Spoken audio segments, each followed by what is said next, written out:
Cool. Hello, everyone. I want to welcome you all to the 18th Annual Tallgrass Film Festival. Thank you all for watching and for tuning into the festival. We also would like to extend a special thank you to all of our sponsors, who we could not be doing this without you. If you're enjoying your Tallgrass experience, please let everyone know on Facebook and Instagram. Tag us at Tallgrass Film and use the hashtag Tallgrass2020.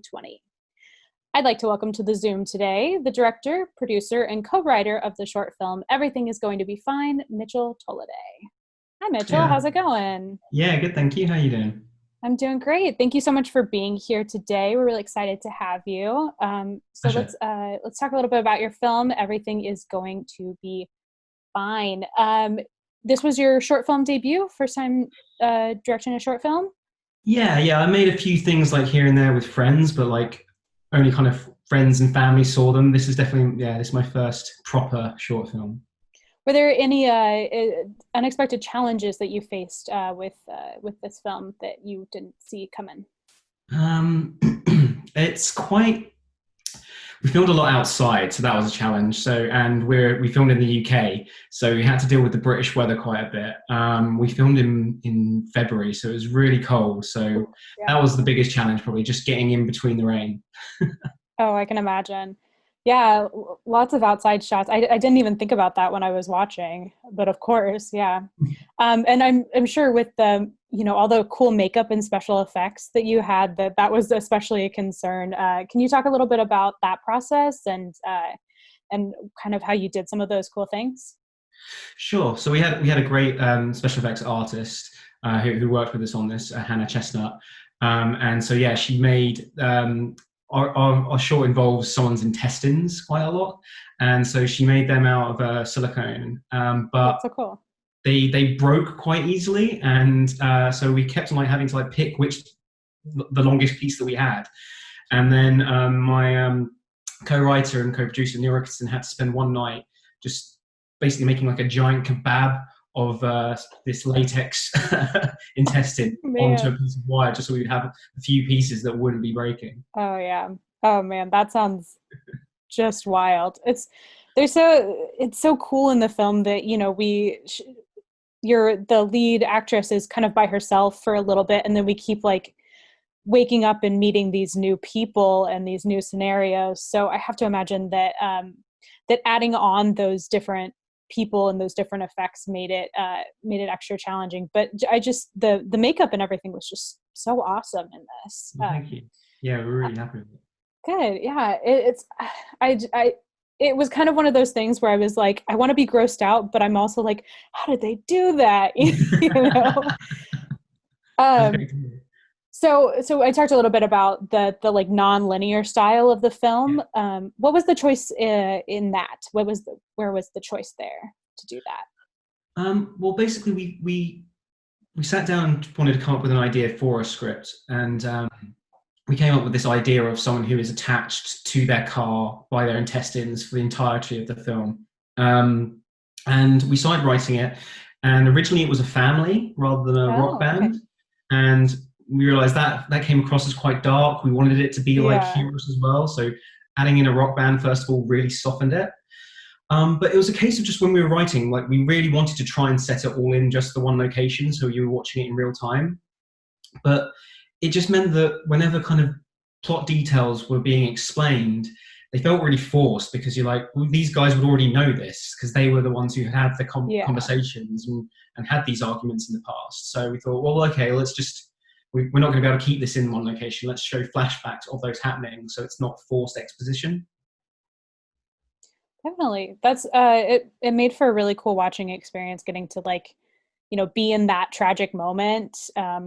Maybe not tragic, but I guess tragic is kind of the right word. Tragic but comedic at the same time, yeah.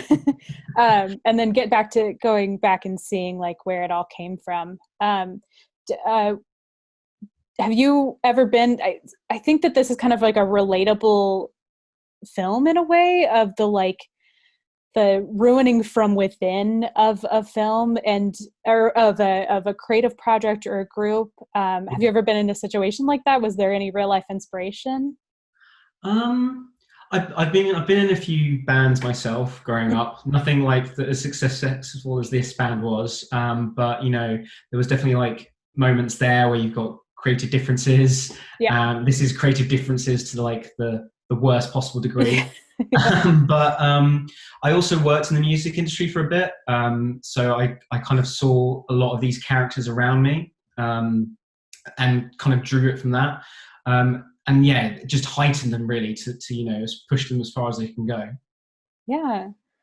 Yeah, you have a lot of, it's the creative differences plus like a lot of narcissism. Yeah, yeah. Yeah. And people wanting ownership of like the Right. band and Right. saying, this is mine because I was here first, even though when you came, you made it better. Yeah, absolutely. You, in that way, you have a lot of really amazing, like defined characters. Can you talk a little bit about like working with the actors on creating their characters and anything like that?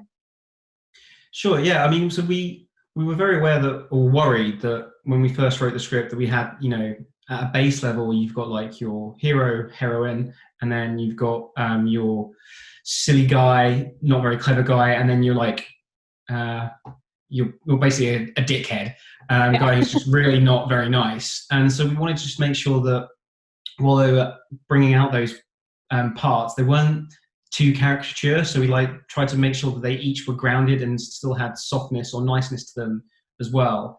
And I think we just got really lucky with the cast. Really, we didn't know any of these guys before we put out a casting call, and they just all gelled together so well, and just they brought to life lines that because in the past, me and my friend Neil, we've always kind of like played these parts ourselves for these films that will never see the light of day. And you never kind of got out the humor or the drama out of them because we weren't very good actors. And it was just so, nice to finally see like proper decent actors really bring your jokes to fruition to their fullest. Yeah, absolutely. That's really cool. That's I feel like always the best part for sure. Um, so I wanted to talk a little bit about the ending. It's the kind of like twist at the end that kind of a double-edged twist, both that her finding the CD and then her not caring about that. What was your kind of decision making in breaking the story towards the ending part there? Well, I guess we always want, I feel like with short films, especially, you want like a really kind of twist or revelation at the end, because you've only got such a finite amount of time. But it just felt like the right way to end it, in that they all thought these different things, and they all thought that. I mean, how spoilery can we be here? I guess. Oh, well, I assume everybody out there has already watched the film. If you haven't, go watch it and then come back and watch this part. Yeah, so basically I think it's because it was that whole idea of Brian then thinking that he's just killed himself, or not knowing even that he's killed himself in the first instance, and they're trying to figure out what his motive is behind it. And then the fact that it's kind of like just tore them apart, and yet his intentions were the absolute opposite, that he was like, I'm the crappiest part of this band, and me leaving will bring you all together, and it's had the absolute opposite. And it's just her kind of, I always think that the whole story is really about Keys dealing with all the different kinds of arsehole men you can have out there. You've got the stupid idiot, you've got the arsehole, and then you got the rubbish boyfriend. And she's basically just exercising her demons and literally getting rid of them, killing them. Oh wow, I hadn't thought about that at all, but definitely, I'm gonna have to. I think I have to go back and watch it with that eye, and rewatch it because that's really great.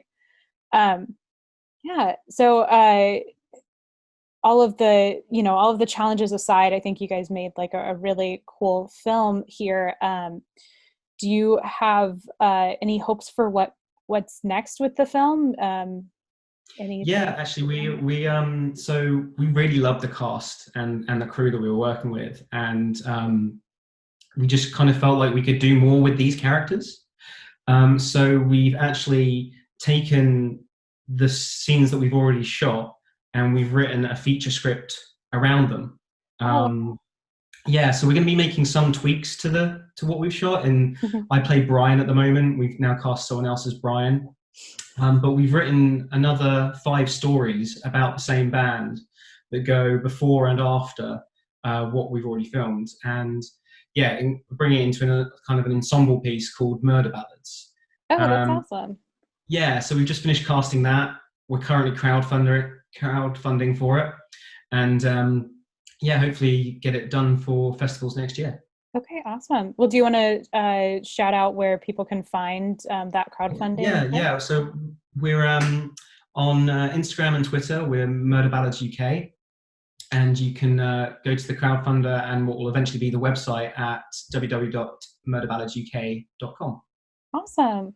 Well, thank you so much for being here with us. Is there anything else that you want to shout out? Anything else in the future? Anything else you want to plug? Um, I guess the other thing is I'm also an editor, so I'm working on a new feature film called Lockdown, directed by Okay. Bijan Tong. So that's also coming to festivals next year as well. That's Awesome. going to star Xander Berkeley. Oh, perfect. All right. Well, we'll keep an eye out for that. Thank you so much.